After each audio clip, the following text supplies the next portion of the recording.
Aussitôt arrivé à la tête du Gabon en 2009, Ali Bongo Ondimba a d'abord commencé par poser les préalables. État des lieux, avant de réformer, a été l'option choisie par le chef de l'État gabonais. Dans son dessein, il faut coller à l'évolution du monde et aussi redessiner la politique sportive.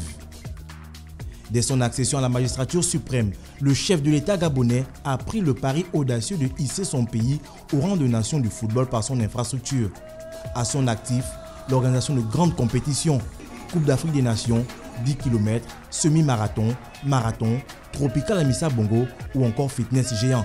Ali Bongo ne lésine pas sur les moyens pour vendre la destination Gabon. Et le premier défi du président gabonais fut la Coupe d'Afrique des Nations 2012, co-organisée avec le voisin la Guinée équatoriale. Mais avant, il fallait doter le Gabon d'infrastructures à même d'accueillir le continent africain pour sa plus grande compétition, d'infrastructures sportives donc nouvellement construites ou réhabilitées. Pour la co-organisation de la CAN 2012, une première pour le pays, le Gabon a livré 2 stades aux normes internationales. Le stade de l'amitié sino-gabonaise de Libreville et le stade Rénovation de Franceville. Le stade de l'amitié était un cadeau de la République populaire de Chine et peut accueillir jusqu'à 40 000 personnes. Si c'est le 10 novembre 2011 que le stade accueille sa première rencontre internationale lors de Gabon-Brésil, c'est bien le 28 novembre que le président Ali Bongo Ondimba inaugurera officiellement le stade de l'amitié sino-gabonaise.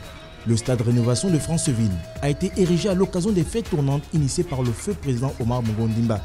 D'une capacité de 20 000 places, il sera entièrement rénové à la faveur de la CAN 2012 pour finalement atteindre les 22 000 places. Le 21 janvier 2012, la Coupe d'Afrique des Nations s'ouvre au Gabon, une compétition remportée par la Zambie, mais qui verra le pays hôte sortir en quart de finale. 5 ans plus tard, en 2017, le Gabon se porte de nouveau garant pour organiser la Coupe d'Afrique des Nations, mais cette fois-ci, le pays est le seul organisateur. Pour cette compétition, le Gabon se lance dans la construction de 2 autres stades de football, celui de Port-Gentil et d'Oyem. La compétition qui s'est déroulée du 14 janvier au 5 février a vu le Cameroun s'imposer en finale face à l'Égypte de 2-1. En 2018, le pays d'Ali Bongo se lance un nouveau défi, mais cette fois-ci en handball. Du 16 au 28 janvier, le Gabon qui a construit un palais des sports flambant neuf a abrité la 23e Coupe d'Afrique des Nations seniors de handball. Le Gabon ne fera pas pâle figure, même si les hommes de Jackson Richardson ont été sortis en quart de finale.